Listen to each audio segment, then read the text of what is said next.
Bienvenue sur Meilleure Version, c'est Fidèle. Dans cette vidéo, je partage avec vous quelques expériences que j'ai vécues durant ma toute première année d'études en France. Alors, je suis arrivée en fin 2020 pour un master en nouvelles pratiques journalistiques. J'avais déjà un premier master en journalisme audiovisuel, mais ici c'était quand même un peu différent. Il y avait tout ce qui concernait les nouvelles technologies, les sites internet, les applications mobiles, enfin et tout ça. La toute première chose dont je parlerai, c'est déjà le mode de déplacement. Au Bénin, d'où je viens, on a des bus, des taxis disponibles à tout moment. Il y a même des taxis motos qui circulent à tout moment, à toute heure de la journée, qu'on peut solliciter, qu'on peut trouver au bord de nos rues. Dès qu'on sort de nos maisons, il y en a toujours un qui circule devant le portail. Ici, c'est vraiment différent parce que tout est défini selon une heure particulière.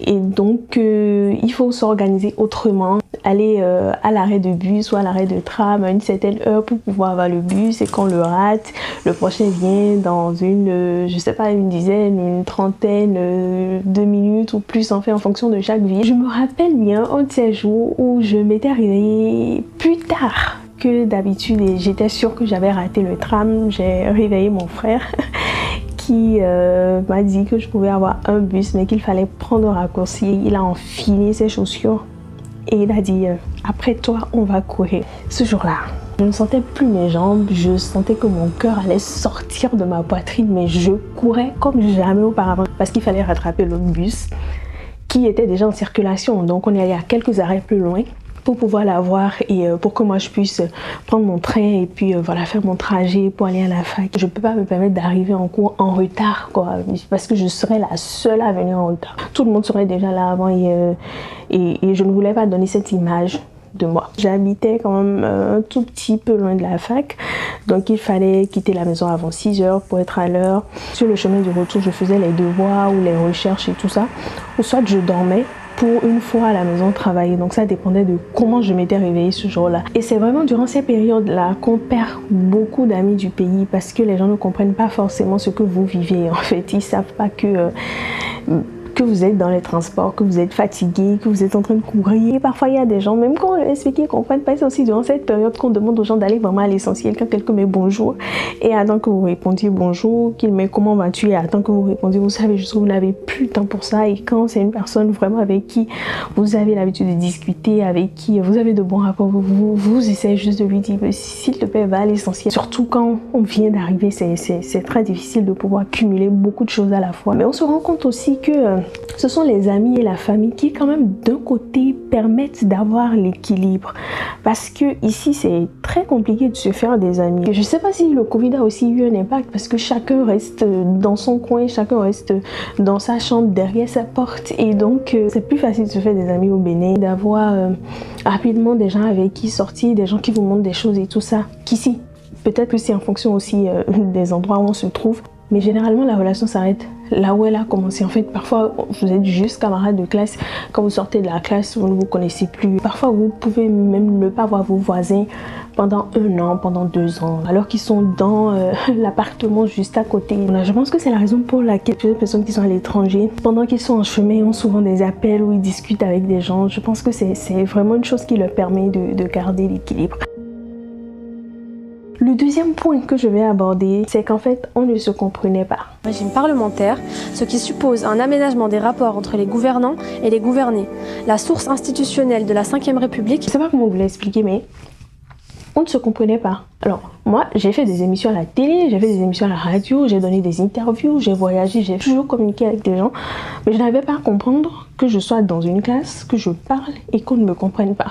Mais je pense que c'est dû déjà à la façon dont nous parlons, à l'intonation par exemple dans la voix. La façon dont vous parlez, la façon dont vous prononcez les mots, la façon dont vous formulez aussi les phrases. C'est dans le vocabulaire, c'est dans les expressions qui sont utilisées. Et donc ça c'est quand même un peu très dérangeant lorsque vous parlez qu'on ne vous comprend pas.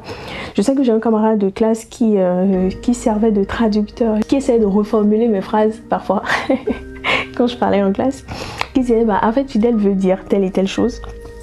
Parfois il réussissait, il disait exactement ce que je voulais dire, mais parfois il disait tout le contraire et puis à un moment je me suis dit bon allez tant pis on laisse tomber. Et donc j'ai passé beaucoup de temps à beaucoup écouter les gens. Dans ce qu'ils disent, comment ils le disent, comment ils réagissent. Et donc j'ai banni certains mots, certaines expressions de mon vocabulaire. Il y a par exemple chez nous au Bénin, quand on dit doucement, c'est une façon de... Bon, ça mon frère me l'avait dit, et heureusement. Quand on dit doucement au Bénin, c'est pour manifester de la compassion, de l'empathie, pour dire à une personne qu'on la soutient, qu'on est vraiment de cœur avec elle. Une personne à qui un malheur arrive, on dit doucement ça ira.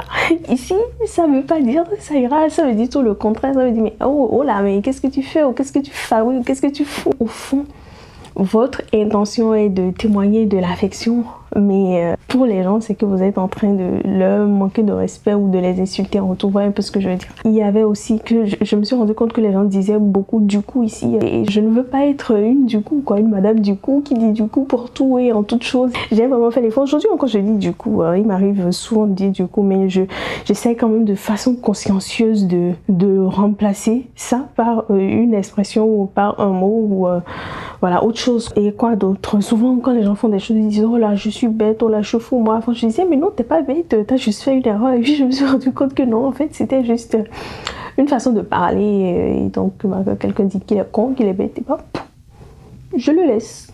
Je l'observe et je le laisse. Il fallait aussi apprendre à rédiger les emails. Je me rappelle qu'une fois, une prof m'a fait la remarque. Elle m'a dit mais Fidèle, si je ne vous connaissais pas, je n'aurais jamais répondu à votre mail parce qu'il est très mal écrit.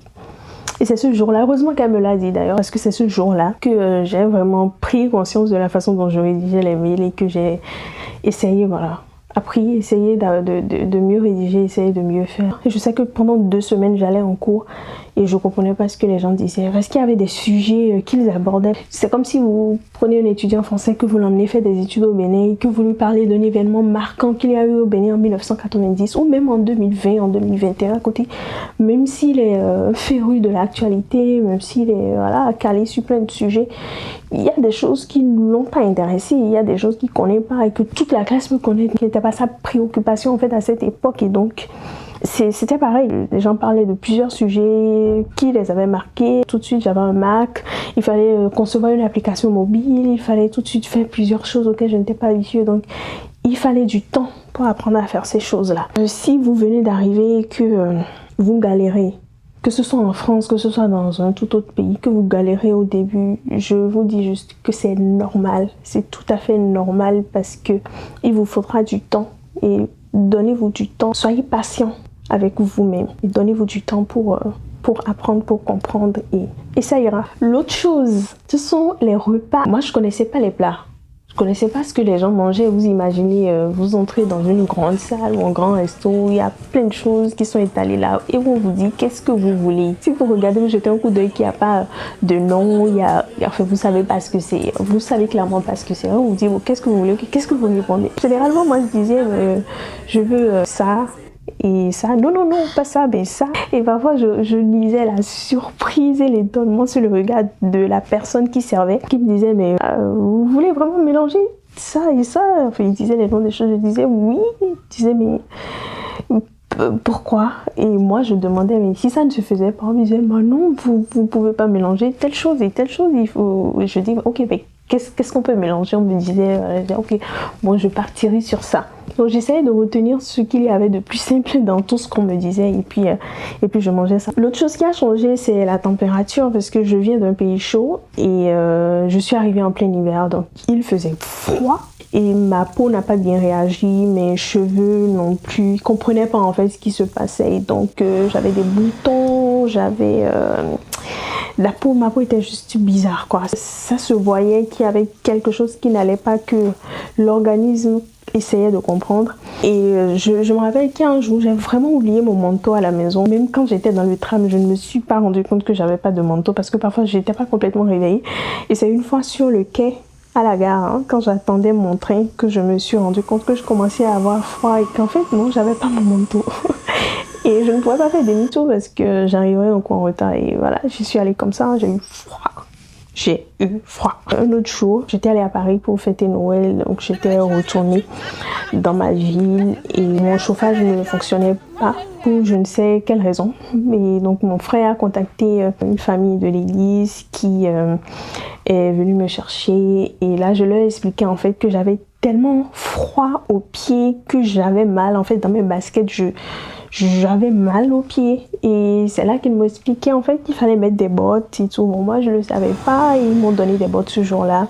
Et voilà, je me suis sentie tellement bien. Quand je les ai appelés pour les remercier, en fait, je me suis rendu compte qu'ils étaient allés dans un magasin, qu'ils m'avaient acheté d'autres bottes. Et ce sont des choses que j'ai apprises, comment s'habiller dans le froid. C'était juste trop de changements à la fois.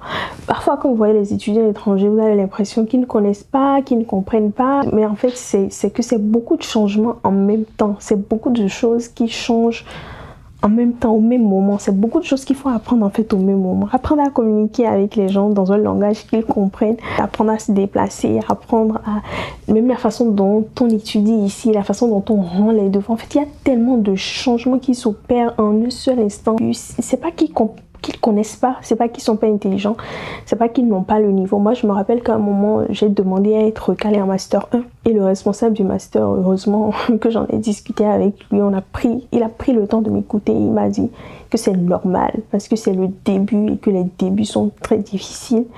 Il m'a dit qu'avec le temps, je finirais par m'en sortir. J'ai pu obtenir une deuxième année pour avoir le temps de trouver un sujet de mémoire, pour avoir le temps de contacter des gens. Il fallait avoir des personnes ressources et tout. La fac m'a accompagnée, mais il y a juste des choses qui prennent du temps pour faire mon mémoire, le rédiger, faire ma soutenance et prendre mon billet pour rentrer. Je voulais vraiment faire une surprise à ma grand-mère. Je me rappelle que lorsque je partais, elle était très triste et elle me demandait si elle me reverrait. Elle me disait, est-ce que tu reviendras? Je lui ai promis que dès que je ferai ma soutenance, je viendrai la voir. Et je voulais vraiment lui faire la surprise. J'avais pris mon billet, ne serait-ce que pour lui faire un gros câlin. Mais bon, ça n'a pas été possible. 3 mois avant mon retour, elle est décédée. Donc, je n'ai pas pu la voir. Et je ne sais pas si vous avez peut-être vécu ça. Et voyager, aller à l'étranger pour étudier ou pour travailler et perdre un membre de votre famille que vous aimez énormément. C'est effectivement très douloureux. Mais bon, on fait avec. C'est vrai que vous avez tout de suite envie de rentrer. Le pire, c'est que quand vous n'arrivez même pas à rentrer sur le champ, c'est vrai que lorsque vous rentrerez chez vous, la personne ne reviendra pas à la vie, mais en fait, vous avez juste envie d'être là. Et quand vous n'y arrivez pas, c'est compliqué. C'est très douloureux. Mais bon, ça fait partie de la vie. Et on avance quand même. En allant aujourd'hui dans mon université pour recevoir ce diplôme, j'y vais avec beaucoup de reconnaissance envers Dieu qui m'a soutenue, qui m'a accompagnée. Je me rappelle ce jour où j'étais complètement épuisée physiquement, mentalement, où je venais d'arriver à la gare de Lyon et j'entrais dans le tram et je me disais, Seigneur, dis-moi quelque chose, parle-moi, soutiens-moi, prends-moi dans tes bras, apparaît-moi, fais n'importe quoi, je veux juste te voir, te sentir et tout. Et j'ai entendu dans mon cœur, je conduirai les aveugles sur un chemin qu'ils ne connaissent pas. Je ne savais pas ce que c'était et donc j'ai pris mon téléphone, j'ai regardé sur Google et je me suis rendu compte que c'était un verset de la Bible, c'était Ésaïe 42 verset 16 qui dit « Je ferai marcher les aveugles sur un chemin qu'ils ne connaissent pas. Je les conduirai par des sentiers qu'ils ignorent. Je changerai devant eux les ténèbres en lumière et les endroits tortueux en plaine. Voilà ce que je ferai et je ne les abandonnerai point. » Ça m'a vraiment touchée là, parce que je me suis dit oui, je ne connais pas ce pays, je ne connais pas ces gens. Je ne connais pas le chemin, je ne sais pas. Je ne sais pas quoi faire. Je ne connais pas ce que... Je ne sais pas. Et donc, c'était pour moi une grosse source de réconfort. Je suis rentrée chez moi. Je l'ai écrit sur un papier, je l'ai collé sur mon mur. Et ça m'a vraiment encouragée. Donc, je dis merci à Dieu, merci à ma famille. Merci à mon grand frère qui... malgré ses nombreuses occupations, il enseignait à la fac, mais il était toujours présent pour moi, pour m'encourager, pour me soutenir, pour prier pour moi. Il a été... je préférais 1000 fois rester chez lui que d'habiter à 5 minutes de la fac, quoi. Et je remercie mes amis, les amis que j'ai rencontrés, les gens avec qui j'ai plus tard travaillé pendant mes stages. J'ai pu avoir des amis, j'ai pu rencontrer des personnes super sympas avec qui j'ai vécu de très belles expériences. les églises où je suis allée, où les gens m'ont tout de suite accueilli. Je sais que chaque fois que je vais dans une ville, la première chose que je recherche, c'est une église parce que là, au moins, il y a la garantie qu'il y aura de l'amour, qu'il y aura un suivi, qu'il y aura une présence, qu'il y aura une communauté. Et ça, c'est quelque chose qui m'a vraiment aidée.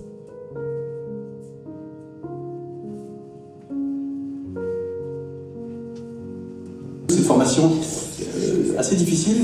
Je sais que ça a été 2 années pas toujours simples pour vous et vous êtes venu à bout de ça. Vous avez réussi ce diplôme-là pour entrer dans un marché du travail qui est aussi pas complètement simple, mais un très très beau métier qui est là devant vous. Et donc voilà, vraiment chaleureusement, félicitations, bravo à vous. Vous savez à quel point d'abord vous méritez votre diplôme et que ce diplôme a une vraie valeur. En montant sur le podium aujourd'hui pour recevoir mon diplôme, je suis contente et je suis très fière de moi, contente de n'avoir pas abandonné, d'avoir tenu jusqu'au bout. Et je sais qu'il y a plusieurs personnes qui sont aussi fières de moi. Et je suis toute excitée par rapport au futur. Je ne sais pas ce qu'il réserve, mais je sais que le futur est glorieux, qu'il est merveilleux. Merci d'avoir suivi la vidéo jusqu'ici. Aimez-la, commentez, partagez votre expérience avec moi, votre expérience à l'étranger. Et surtout, abonnez-vous parce qu'il y a beaucoup d'autres choses qui viennent, de beaux contenus qui arrivent. Et dites-moi aussi si vous aimez ce format parce que généralement, je suis en train de courir partout pour filmer des gens.